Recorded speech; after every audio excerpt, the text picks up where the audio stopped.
elle a vécu des moments pas toujours très sereins durant son passage au gouvernement.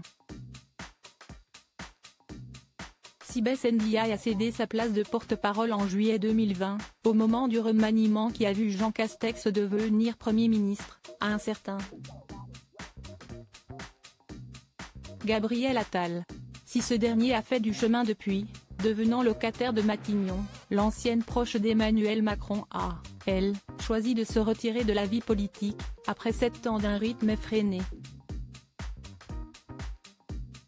Discrète à la fois dans la presse et sur ses réseaux sociaux, la mère de famille de 44 ans ne fait pas parler d'elle.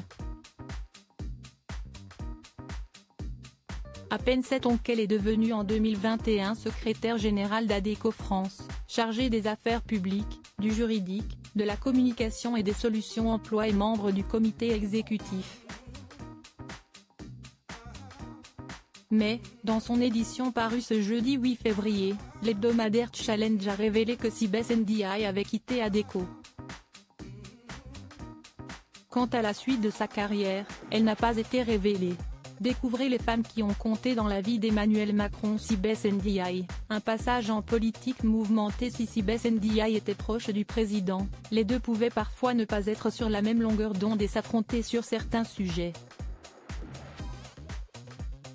Mais quelques paroles de l'époux de Brigitte Macron ont visiblement fait mouche.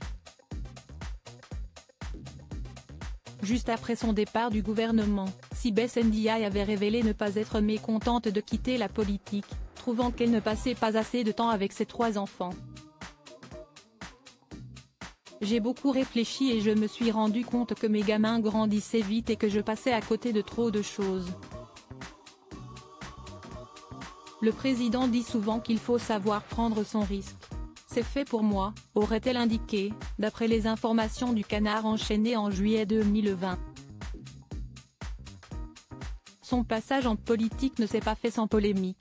Entre ses appels à certains journalistes, ulcérés par certaines critiques envers le chef de l'État, Emmanuel Macron, ses relations pas évidentes avec certaines personnalités politiques comme Évelyne Richard, célèbre conseillère presse de tous les présidents, son franc-parler qui pouvait détonner et les nombreuses critiques dont elle était la cible, ses 7 ans en politique ont parfois dû lui paraître plus longs. Article écrit avec la collaboration de 6 médias Crédit Photo, Stéphane Le Mouton.